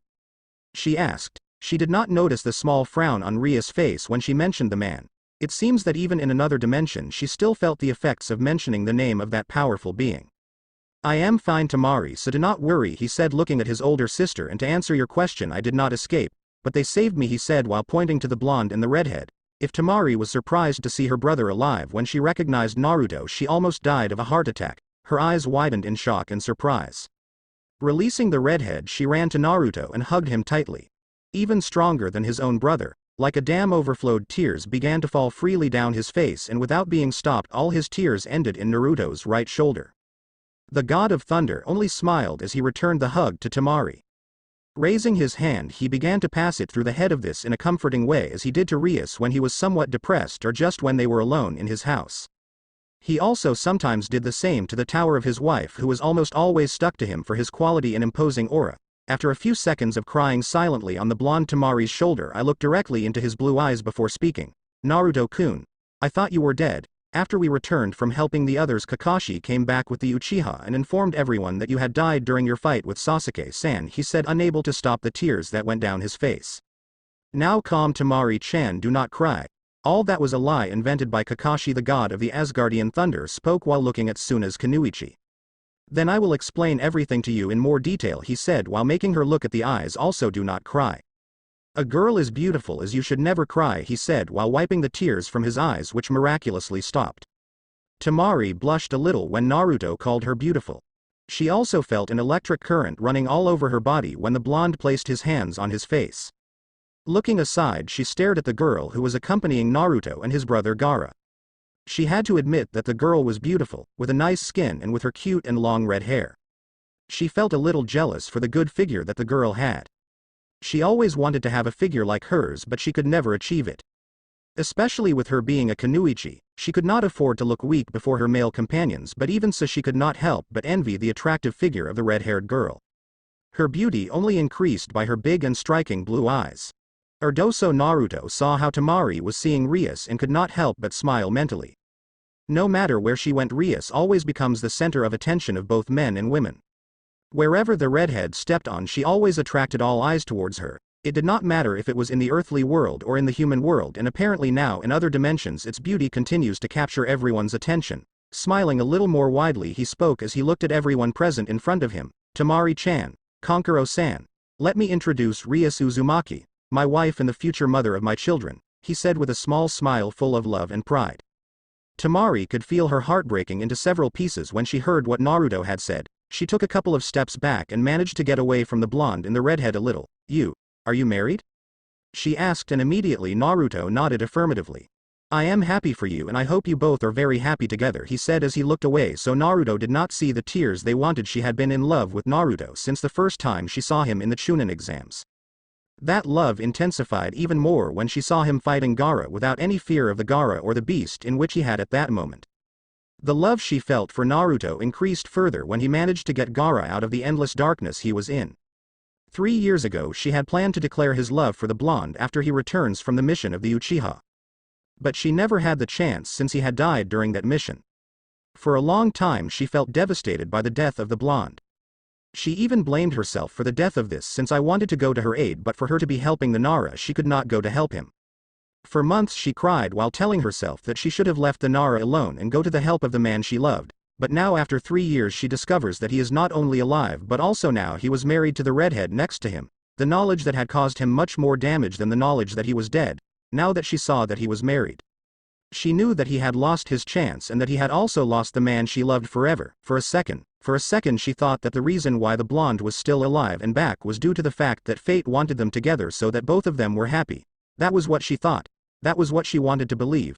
But unfortunately for her, that fantasy of a happy life with the blonde could never happen now that he was married to the redhead. Without knowing the conflict of emotions that his sister was going through or what was going through the head of this Kankuro stepped forward of all the ninjas that were present and looked at Naruto and the beautiful redhead who accompanied him. I am really glad that Gaara is safe and that you are alive and married Naruto, but what happened to the Konoha ninjas who were in rescue of Gaara and the members of Akatsuki who kidnapped him? I asked before turning his gaze to the three in front of him. Naruto looked at Kankuro with a small smile on his face. Well, let's say that the Konoha ninjas had a small mishap with a very dangerous and very powerful person, and for which I believe that they will have to return to Konoha in order to bury their dead and heal their wounded. As regards the Akatsuki, they will never be a nuisance to Gaara or anyone else. Kankuro's eyes widened in shock when he heard what the blonde said in front of him. He could not believe what he had heard. No, he refused to believe what he had heard about what had happened to the Konoha ninjas who are supposed to be the strongest in the world. Wait a second. Did you say dead and wounded? The puppeteer asked, a little alarmed as he looked at the blonde. Naruto nodded as he looked at the boy with war paint on his face, even though most people said that he was Tamari's makeup that he put on his face. Yes. Do you happen to remember or meet a pale boy with a certain resemblance to Sasuke? I asked, and the puppeteer nodded. Well, the poor guy was pierced through the chest and they took out his heart, which caused him to die immediately. The sadness was clearly heard in the voice of the blonde Uzumaki. Poor boy. It was seen that he had a lot of talent as a ninja and that she was a very good person, he said while shaking his head sadly. But the truth was that he was trying to suppress the cruel smile that wanted to appear on his face. Looking at Kankuro, he continued with his story. Another one who was killed was made a guy. The poor man went from being the green beast of Konoha to the black beast because the person he was fighting with was as cold as if he were some kind of fish and left him more black than the coal used in a barbecue grill. But not before exploiting the poor man's head as if it were a watermelon, he said. Of all present, Rias was the only one who could see the cruel smile on her husband's face and the happiness that he wanted to disguise with sadness as he remembered everything he had done to all the Konoha ninjas before. She knew very well that if he kept telling what had happened he would end up laughing, which could betray him with his friend's brothers that he was the one who killed Konoha's scum. Not that she cared what Gaara and his brothers they would think of her or Naruto, but apparently her husband trusted them a little, so she would give him the benefit of the doubt, at least for now. Wringing her throat, she called everyone's attention to her. As Naruto-kun was saying, both the pale boy and Maida-san were killed by their enemy, while the boy you call the second beast of Konoha, Rock Lee, had his right leg cut off. While the girl named Sakura Haruno, Kakashi Hatake the ninja who copied and the last Uchiha of Konoha were slightly injured after fighting the man who was also a member of Akatsuki, she said while feigning a bit of sadness and sorrow for the Konoha ninjas. She would hate to lie to her friends, but none of the people in front of her were her friends, they were not even known, to her they were only acquaintances of her husband and nothing else. Kankuro was alarmed to hear that. He could not believe that the ninjas of Konoha, the strongest ninjas of all the ninja villages, would come out so badly hurt during a fight against the members of Akatsuki. Hearing that forced him to wonder how strong indeed it was the Akatsuki and how strong Naruto and his wife were, who according to Gaara were what saved him, but forgetting that for now he focused on what really mattered right now. So if that's true, we have to go and help them as quickly as possible. After all, they are our allies, Kankuro said, worried and ready to go out and help his only allies. No, we will not help Konoha in this. They looked for it on their own, so we will let them carry their problem, said Gaara firmly. Everyone was surprised that Gaara said something like that after all that Konoha had done for them over the years. They even forgave them after their betrayal and for them to unite with Orochimaru to destroy them. But Gaara, they are our allies. They came from Konoha just to help us. If it were not for them I would be dead right now, the puppeteer said as he looked at his younger brother. But nothing, Kankuro. I am your cage and you, whatever I order. We are clear, Gaara said firmly as he looked at his brother, who cowered a little when all the sand around him began to move violently. So if you or any other shinobi of this cell in Konoha's help, that will be taken as an act of betrayal which is punishable by death. And do not think for a second, Kankuro, that just because you and I are brothers I will not execute you. Let me tell you that you are wrong, because if you disobey my orders I will kill you, understood, he said using the same tone of voice he used before his first fight against Naruto. A voice note that scared everyone present, who reminded the homicidal madman that it was his cage before he changed for the better. If K's cage-sama, Kankuro said submissively and fearfully for his life. He did not like to admit it, but he was still afraid of his younger brother. The years that this step mentally torturing him and threatening him with death had constantly caused him to be very afraid of this. Seeing that Kankuro had complied with his order, he looked at all present. Well, now I want all the ninjas to reinitiate the guard throughout the village. No one enters or leaves the village without my permission, either Suna or Konoha is clear, he said, receiving a high cage-sama from all those present who were they went to fulfill the order of their leader. After all his ninjas left, the Kazekage looked at his brother and sister. Kankuro and Temari will accompany me and Naruto has things to talk to us in private. The brothers nodded as they followed Gaara to the Kazekage tower. When they reached the office, Gaara made all the Anbus leave and left them alone, placing his hand on his desk, the act of a seal of silence so that the five could have a little more privacy. After that, the Kazekage sat in his seat while watching Naruto with his brother and sister behind him. Now Naruto, I want you to explain to me what really happened 3 years ago and where you have been all this time, he asked seriously. Naruto sat in one of the 2 chairs that were in Gaara's office which were facing him, while Rias preferred to sit in a more comfortable place, so she sat on his legs. Temari saw this and quickly turned his gaze towards on the other hand. Just seeing that made her heart ache. Every time she looked at Rias and how happy it was with Naruto that she felt bad. Especially since she wanted to be the one sitting with Naruto of that shape. Naruto raised his head a little over his wife's shoulder so he could look at the brothers in the sand. Well, before I start, Gaara, you should know that I am not a normal person. In fact, neither Rias-chan nor I are normal, since she is a demon and while I am a demigod, he said, while the 3 of them they looked as if he were crazy. For a couple of seconds nobody said anything until Kankuro burst into a small laugh that was heard throughout the room. Jahahaha, Naruto, seriously, you want us to believe that you are a demigod and your wife is a demon? Kankuro's laughter increased a little more when he saw Naruto nodding. Please Naruto, do not be so funny. That's so silly, you think we are to believe a lie like that? Apparently being married is affecting your head a lot, he said while looking at the blonde behind the redhead. Naruto looked at Kankuro calmly. You must know, Kankuro, that I am telling you the whole truth. In fact, Gaara can give you faith and testimony that what I am saying in the truth since he witnessed firsthand. Our case, you will say, Gaara, that nothing of what you saw it was real. That you did not see my wife's beautiful wings, he said while looking at Gaara, who nodded. Looking at his older brother, Gaara spoke. Naruto is telling the truth, Kankuro. I myself witnessed how from the back of Rias-san came out a pair of black wings and how Naruto could fly through the air without any problem. In fact, thanks to them, and what they are is that I am here alive now. Kankuro looked at his younger brother before speaking. You must be joking, Gaara. I really want us to believe that Naruto can fly and that she has wings, he said as he pointed to the redhead in Naruto's legs. Everything is true, Kankuro. I myself witnessed all that, repeated the Kazekage as he began to get a little upset. I do not know what happened to you when you were kidnapped by Akatsuki. Gaara per Kankuro was immediately silent when a pair of bat wings came out of the redhead's back. Rias flapped her wings a couple of times so that the boy in front of her could see that they were real wings and not an illusion. Even Temari was surprised and scared a little when she saw the big black wings of the girl. Seeing the reaction of Kankuro and Temari caused a smile to appear on Naruto's face. He did not know why, but he always liked the wings that the devils had. But of all the wings he had seen in all his life, the ones he loved most were those of his wife. His smile widened when he saw Kankuro's surprised and shocked face. Now you believe me, Kankuro? Asked the blonde. The dark-haired only nodded his head, still surprised by what he was seeing. Well, now I will tell you what really happened 3 years ago and where I was all this time, but for that I need none of you to interrupt me. Not until it is over we are clear, he asked, causing everything to nod. Raising his right hand he covered it with a small beam before placing it on Rias' back. The redhead gave a little pleasure when she felt the electricity running through her wings. Making them disappear, she turned to see the smiling blonde behind her. You are a very naughty boy, Naruto-kun, she said with a sensual smile on her face. Turning completely, she sat strapped on the legs of the blonde. Taking from the cheeks, she caused him to kiss her. The kiss that both were sharing was so passionate that they both forgot where they were. Using their arms, the blonde began to take off his wife's clothes, but both stopped and returned to reality when they heard a person coughing behind them. Turning his head, Rias frowned when she saw that Kankuro's face was completely red and a wicked smile on his face that reminded him of his only peon. While for another, Temari had looked away again while clenching his fists tightly. Looking at her husband again, she spoke. Then well, finish this, Naruto-kun, and I'll make sure you pay for that, she said in a sensual and flirtatious cough before fixing her clothes a little and turning her gaze back to Gaara. Sorry for that, Gaara-san. What happens is that Naruto-kun tends to lose control when he sees my wings, she said, making Suna's redhead raise one eyebrow as he looked at the blonde with a questioning look. Naruto looked and saw Gaara's gaze and all he did was shrug. What can I tell you? Rias-chan is one of the most beautiful women I've ever seen in my life and everything about her I love. Of course that includes her sensual and exotic black wings, he said just to see how everyone was staring at him.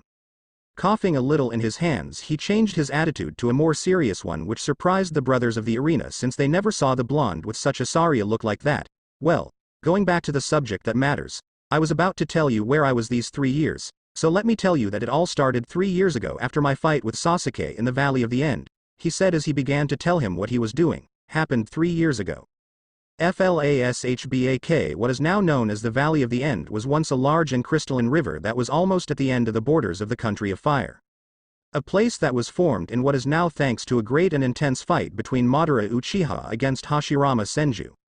A fight that was so big and so destructive that it destroyed the whole landscape and made it what it is now. Even after so many years of that fight, it is still remembered as the biggest fight in the whole ninja story, where they faced two shinobis with incredible powers which no one could have equal or overcome, two shinobis that at the time were considered gods by their great power.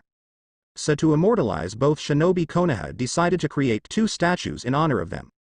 Statues that had endured great storms and great battles so far. What was once a beautiful and glorious landscape with two imposing statues was now only a great disaster, due to the piles of rocks, debris and destruction that were everywhere, including the great waterfall that formed after the fight of Madara and Hashirama had now expanded a little more, making the water end up drifting through the wrong places, and all thanks to the fight that Naruto Uzumaki and Sasuke Uchiha had. Whoever saw all the destruction that the place had would think that all this was caused by two Junin or cage-level ninjas and not by two geniuses with less than a year of leaving the academy, two genins that despite being genins had incredible power within them. What began as a simple fight between genins quickly became a fierce battle where both showed the best of their ability and their best jutsus. In that case, the Uchiha was the winner since Naruto only knew two jutsus. The Rasengan and the Kage Bunshin no jutsu, since his beloved sensei never cared to show him anything other than the basics.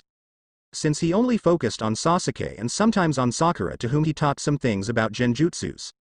But he never taught him anything important, not even after knowing that the blonde would face the prodigy known as Neji Hyuga, who almost killed a member of his own family during the preliminary fights in the second Chunin exam. Not even after knowing that Kakashi decided to teach him something that could be useful for him. To be able to beat the boy, or at least something that would help him defend himself against it. But even with all the disadvantage, Naruto showed that he was very strong, which was completely clear when he could beat Sasuke Uchiha, who graduated as Rookie of the Year. Of course, he had received two Chidoris in the chest which would have killed him if he was a normal person like everyone else, but for his luck he had something that no one else besides the tapeworm, the Kyuubi chakra. No matter how much he hated the fox inside, he could not deny that this had been a curse and a blessing for him. On the one hand was the fact that the Kyuubi was one of the main causes of his problems since his childhood. All the blows, mistreatment, looks full of hatred and curses were for the Kyuubi. But on the other side of the coin was the fact that the same fox had been a blessing, because without him he had died in his first real fight. He was not a fool, he was posing as one. He knew very well that it was only thanks to the fox that he did not die by the poison of the demon brothers of Kirigakure. Or in his fight against Orochimaru in the exams, or even in the same fight against Neji, regardless of whether he wanted to admit it or not, he could not deny the fact that the fox was the only reason why he was still alive, and Sasuke had shown him exactly that when he went through his chest on 2 occasions, and even with all that he could continue breathing and standing. In conclusion, the Kyuubi was a cursed luck coin and a double-edged sword for him and his enemies. So while Sasuke used the cursed seal of Orochimaru in his shell, he used the Kyuubi chakra to match the Uchiha's natural ability and overwhelm him with the incredible power of the fox. Which the achievement, after almost an hour of fighting. Both decided to finish all using one last jutsu, so Naruto decided to use the famous and powerful Rasengan, which was his only jutsu with good offensive power, while Sasuke used loud and deadly Chidori. The clash of both jutsus caused widespread destruction that was already in the Valley of the End, which was very shady due to the fact that the perpetrators were two children under 15 years old. During the clash of both jutsu, Naruto cast all the power of the Kyuubi that he could handle and sent him directly to his Rasengan to give him more power. While Sasuke on his part did the same using his damn seal. Doing so, power both justice will increase to a level of power which even closers could not bring. When the shock of both S-level techniques came to an end, on the floor the loser was lying unconscious while the winner was standing next to it, but that was for just a few seconds before he also fell to the ground exhausted by all the chakra he had used during the fight.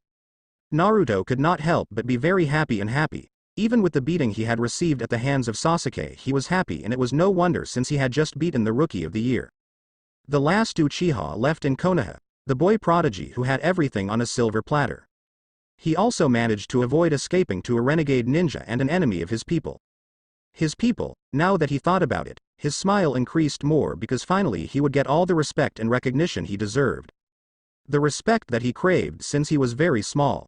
The blonde, despite being completely hurt, was walking towards Konoha with his semi-conscious partner Sasuke on his back, which only caused the wounds and lessons he had gained during the fight to worsen.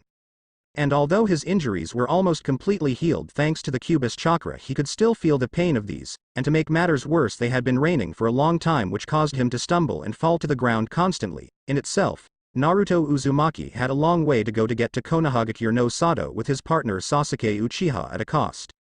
While walking, Naruto stumbled again and fell face down to the ground, which caused his partner Sasuke to fall at his side. Suddenly a shadow fell on top of him, so he looked up and smiled a little when he saw his sensei Kakashi in front of. Kakashi sensei, achieve it. I managed to prevent Sasuke escape with Orochimaru. I fulfilled the mission successfully, said the blonde with a happy smile on his face. He stared at his sensei, hoping that he congratulated him for his good work. He wanted his sensei to congratulate him and praise him for everything he had done to save his companion. Ignoring all the screams of his body so that he stayed on the floor, he got up to look better at the man in front of him. Tell me, Kakashi-sensei, you think now if Sakura-chan wants to go out with me? He asked with such a big smile on his face that his eyes closed. The more Naruto talked, the less he noticed the big frown on Kakashi Hataki's face. Look, sensei and Sasuke is waking up, he said after turning to see his teammate who was slowly rising from the ground after opening his eyes again. Kakashi Naruto was silenced by Kakashi, who gave him a hard blow in the throat, making it impossible for him to speak. The blonde fell to his knees while grabbing the affected area. Naruto tried to speak, but the only thing that came out of his throat was a gurgle and a little blood which stained his lips and his orange clothes. Crouching a little, Kakashi took the blonde by the hair, making him scream a little pain because of the violent way in which this was holding him. Never in your life you call me damn sensei, damn. You're just a misfortune for Konoha and everyone in the world, he said as he hit Naruto hard in the stomach, causing more blood to leave his lips. Holding Naruto's head with both hands, he crashed on the floor before lifting it again so that it looked into his eyes. You're probably wondering why I am doing this, Naruto, he asked, and all he got was for the blonde to cough up some blood which fell on his clothes. Do not dirty me with your foul blood, demon, he said, a little angry before to hit the blonde's head with his knee and then with the floor. After a few seconds he calmed down a bit and raised the blonde's head again. As Naruto kept telling you before, the truth is that no one ever wanted you. Neither I nor the Sandaime-sama or Tsunade-sama, any of your classmates from the academy or anyone within all of Konoha or the Land of Fire ever loved you. Since you are just a demon that only serves to be used as weapon to defend the town from any attack, he said as he hit him again.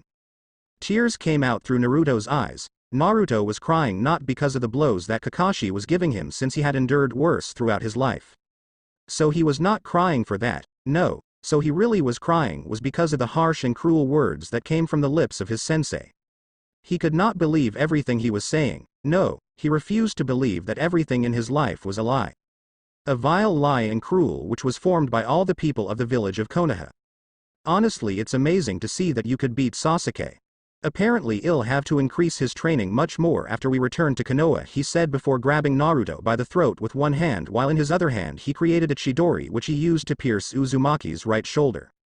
The blonde screamed again in pain when he was stabbed by the electric jutsu. Ignoring the screams of the boy, Kakashi pulled out his hand, causing the blonde's blood to stain his hand in the ground under the. Releasing it, Kakashi let the gravity do its job, and before the boy dressed in orange could even get close to the ground, the jump in air, giving a turn using his right leg to kick blonde strongly, causing it to flying towards a wall where it stayed embedded. Why are you doing this, Kakashi-sensei? Thought Naruto uselessly, since his voice did not work due to Kakashi's first blow. But even with everything the man had said and done, he still refused to believe that his sensei was doing this to him, that his whole life was a lie and that all his friends were fake who were only lying to him all this time. Naruto tried to get out of the wall where he was embedded, but before one of his arms could even get out of the wall, the tube, he opened his eyes involuntarily due to a kick that the ninja gave him to copy on his right side. I should have been killed when you were still a Naruto child, but the only reason I did not do it was because the Sandaime said you would be a good weapon for the town, and that's just why you're still alive and nothing more, he said as he grabbed him and threw him to the same place where he was previously and falling at the feet of the newly incorporated Uchiha. Do you want me to tell you another secret, Naruto? I asked, looking at the bloody blonde on the floor. Do you want me to tell you the other reason why the Sandaime kept you alive? He asked, but did not receive a response in return as the blonde could not speak. One of the reasons why you are still alive is because to Sasuke. Because so he could awaken the last level of the Sharingan, he should kill his best friend. That's why the Sandaime kept you alive, and that's why he assigned you with Sasuke in the same team. Since you're a pathetic orphan in search of attention, you would stick to anyone who offers you the slightest sign of sympathy. Humanity and attention. You are just like the Naruto stray dogs which attach themselves to anyone who gives him a bone or a bit of food. As well, that's why the Sandaime kept you alive all this time. That's why he always intervened when the mobs of villagers and ninjas hit you on every birthday, he said, making Naruto's eyes open a little. Kakashi saw this and not could evitar smile cruelly. Seriously, do not tell me that you think the Sandaime saved you because you cared, he said before laughing heavily at the blonde on the floor. Naruto, poor Naruto. Maybe you did not know that Hiruzen-sama was the one who organized the mobs and let them beat you and then intervene and save you, so that you see him as your savior and protector who protected you from the villagers and shinobi that they wanted to hurt, but none of that was true. The only truth is that you were only alive so that you give Sasuke the Mangekyo Sharingan, which we will now achieve with your death and your blood. Naruto looked up and saw Sasuke's face. The Uchiha was wearing a smile just as cruel as his teacher. Raising his leg, Sasuke let it fall on the face of Naruto, breaking his nose in the process.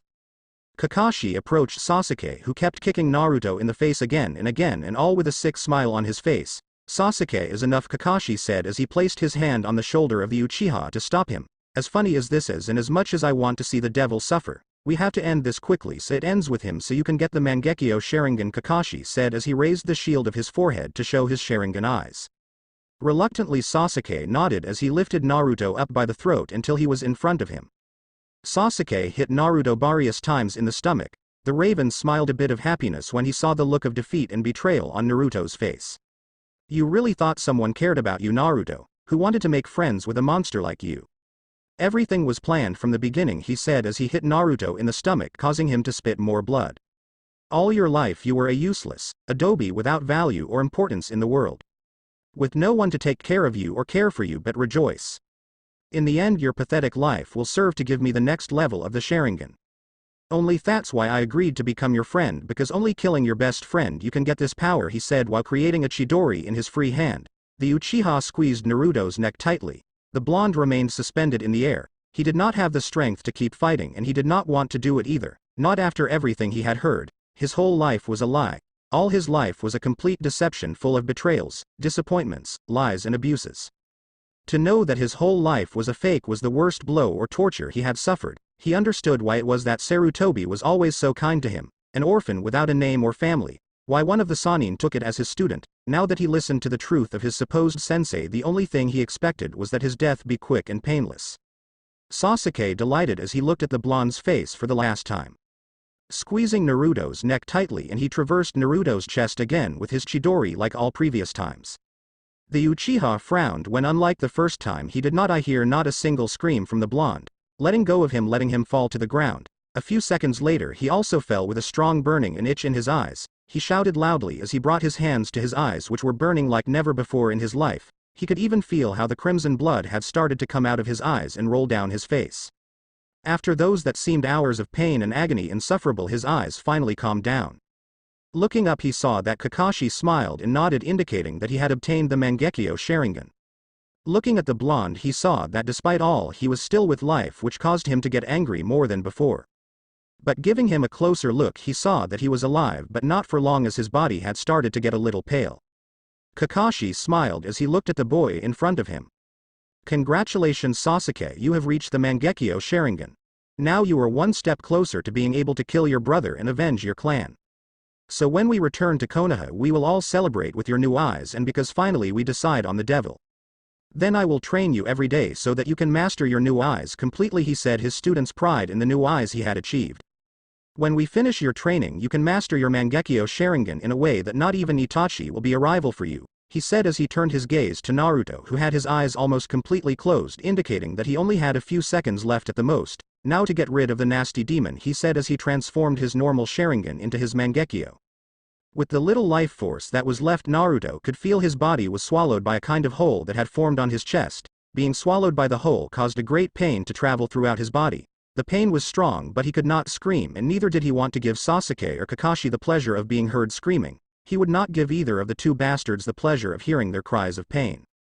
When Naruto's body was about to disappear completely, a powerful bolt fell from the sky and over the boy's body, causing the hole to distort a bit. After a few seconds, Kakashi and Sasuke saw that Naruto's body had disappeared completely and without leave a trace. Naruto began to open his eyes slowly when he felt a strong breeze travel all over his face. When his blue eyes opened completely, he could see the beautiful blue sky in front of him. The white fluffy clouds around him and the warm touch of the sun on his face. Maybe this is heaven, wondered to himself while all he saw was the blue sky and the beautiful clouds. Just being the presence of such a view caused all his pains to disappear, and that he felt better than that he had never felt in his entire life. Suddenly the beautiful sight began to disappear quickly. The blonde also began to feel how his body seemed to descend at a high speed and without him could do something to stop. The more he felt that his body descended more the sky away from the blue and white clouds. No. A demon like me cannot be in a place like this. A demon like me only has a place to which it can belong, and that is hell, thought as he closed his eyes again and expected to fall hard on the floor of the hell that was the place where he belonged along with the other demons. Due to his back position and that he had closed his eyes, Naruto could not see that while the more he descended the more he approached a great city which Parsia be made of pure gold due to its brilliant golden color. Under the great golden city were two men facing each other. One of them was a man with long white hair which almost reached the ground. The man was also half stooped, indicating that he was already in an advanced age. While the man in front of him was a young blonde who was looking at the older man with a slightly annoyed look on his face. But father, we have to do something to stop this war between the three factions. This is already getting out of control. Not only the angels, fallen angels and the demons are suffering from this war, but the humans are also suffering, and that without count the other species that have been turned into this chaos that caused this war, he said as he looked at his father who was caressing his long white beard. The man looked older than his son before sighing for what would be the 10th time in half an hour. I've told you 1,000 times, Thor. This war does not concern us. Regardless of the consequences of this war, we cannot do anything to stop it, said the old man while looking at the beautiful landscape around him. If you or any of the other Asgardians involved in the war would only cause all this to get worse. But Father Thor was silenced when he felt something fall behind him and created a huge hole in the ground. Turning around, he ran to the hole. When he arrived, he saw that what had fallen behind him was a boy. A blonde boy, who was very hurt and did not seem to be more than 13 years old. Jumping into the hole, he approached the boy and put a hand on his neck to see if he was still alive. Seeing that even the boy was breathing, he looked up to the sky. Who will be this boy? He is not an Asgardian, he is not a demon or an angel of any kind, so from where he will have left, it is impossible for someone to arrive here without any of us noticing, he thought while he turns his gaze from the sky to the blonde boy dressed strangely. Narrowing his eyes, he saw that the boy in his arms was beginning to move a little and to recover consciousness, even though that was only for a few brief seconds before falling back unconscious.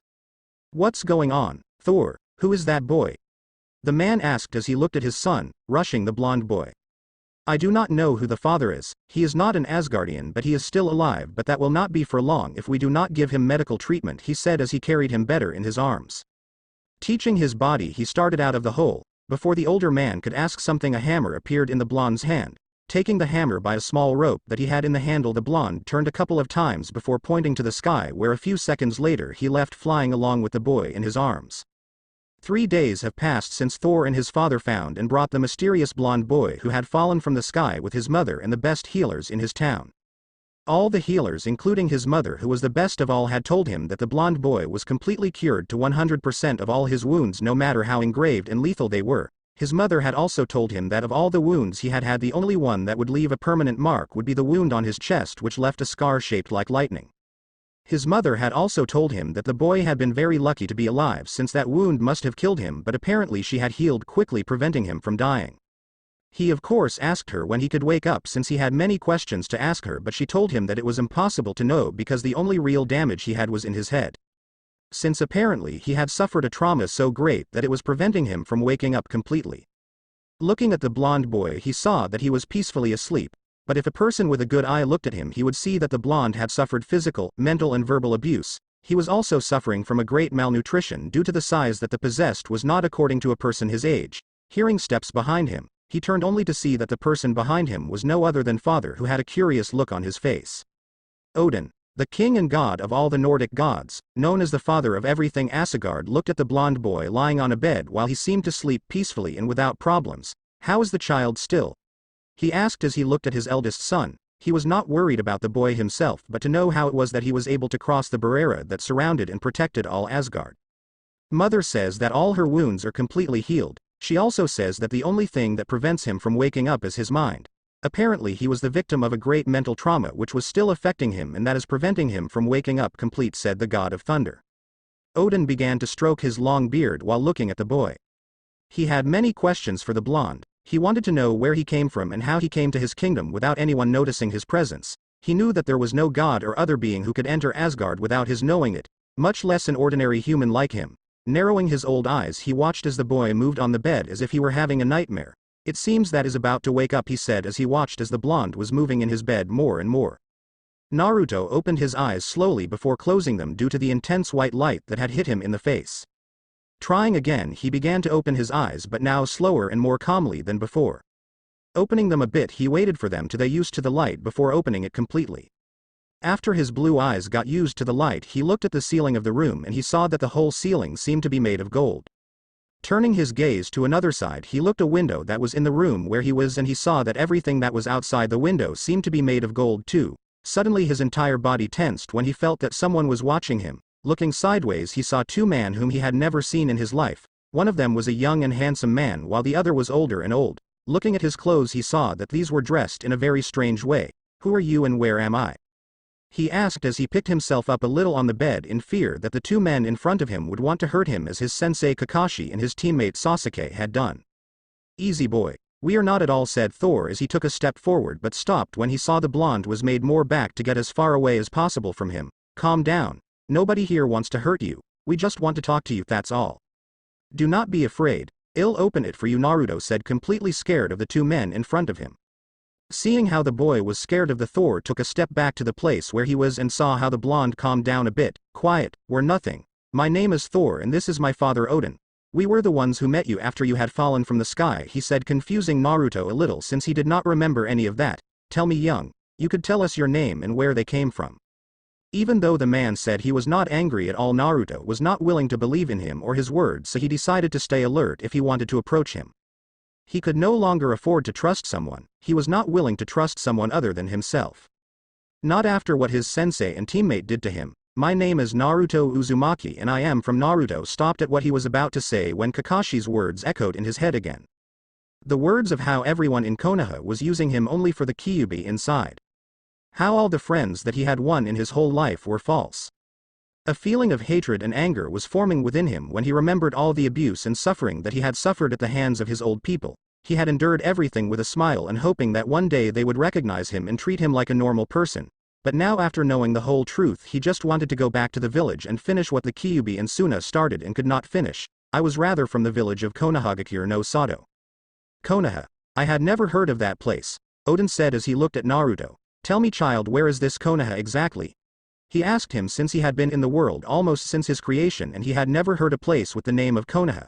Because if a place with that name existed, he was sure he would know it. Naruto looked at the two men in front of him a little confused, as they could not know Konoha if this was one of the 5 great ninja villages but the strongest of all, which was well known worldwide. "Konoha is located in the land of fire," he said, looking at the men who were confused. "Do not you know Konoha or the country of fire?" I asked with wide eyes of surprise. "Child, in all my years of life I had never heard a village mentioned by the name of Konoha," Odin said seriously. "For me, you hit your head when you fell from the sky and that is affecting your memory and your memories," the older man said while looking at the blonde. "Wait, father," said Thor, interrupting Naruto before he could say something in his defense. "Tell me one thing, Naruto. In that village called Konoha, they use some kind of special power or ability that you can tell us?" he asked, making the blonde nod. "You think you could tell us what energy is called or special abilities that the citizens of Konoha?" Looking at both men fixedly, or rather the clothes they used, Naruto quickly realized a couple of things. One was that with a simple look at the clothes of Odin and Thor, he realized that they were wearing clothes that were not matched the one used in any of the 5 main ninja villages or in any other lower-ranked ninja village. Another was that he could not recognize where he was. Naruto had a secret that he had never told anyone. He never told anyone that he really was smarter than everyone thought, and what he showed, from a very early age, that he had learned all the names, economy and political structure of all the village ninjas. He also went almost every night in the library of Konoha to read everything possible about everything he thought would be useful in his career ninja. But he never said that to anyone. Instead, he opted to become the idiot of the class and the one who never listened or studied, when in fact it was the opposite. Another thing that motivated him more to use the mask of stupidity was the fact that no matter how well he answered the questions or exams from the academy, his teachers always reproved him by changing his exam for another one that had all the questions answered badly. Another thing that led him to believe that he was not in any known ninja village was the fact that the place where he was seemed to be more developed than even the country of spring, since he had seen a kind of ship fly by as if it were not the big deal. So looking at the two men in front of him, he decided to get as much information as possible from them before running away. The energy that we use is a mixture of physical energy and spiritual energy called chakra. Thanks to that we can create the techniques called jutsus, he said as he looked at Oden. Oden's eyes widened a little when he heard what Naruto said. Chakra, that's impossible. Only a few can use that energy, and it's mostly the great sages who spent years trained and some yokia who were born with that energy, he said while looking at the blonde in bed. Also, I do not feel a single magic index or yokai essence in you, child. In fact, I cannot even feel a pinch of chakra in your body, Oden said while looking at the blonde. Thor looked at Naruto and then at his father before speaking. That is because he is not of this world or this father dimension. I believe that he belongs to a different dimension to ours, which apparently is more backward than ours and where they use chakra instead of magic. Oden's gaze shifted from Naruto to his firstborn son, another dimension. He asked to his son, who nodded with a serious look on his face, "You are crazy, Thor. You want to tell me that this boy by himself not only managed to travel from one dimension to another but also achieved survive the dimensional gap where even powerful beings like us cannot survive without using the Bifrost," he said as he looked at his son and heir to the throne of Asgard as if he were crazy. This is, father, as impossible as it sounds to believe, that is the only logical explanation that seem can happen at the moment, said while looking at the blonde who apparently was looking for a way out the window without them knowing. Do not even try it, Naruto. If you jump out of that window you'll fall to certain death.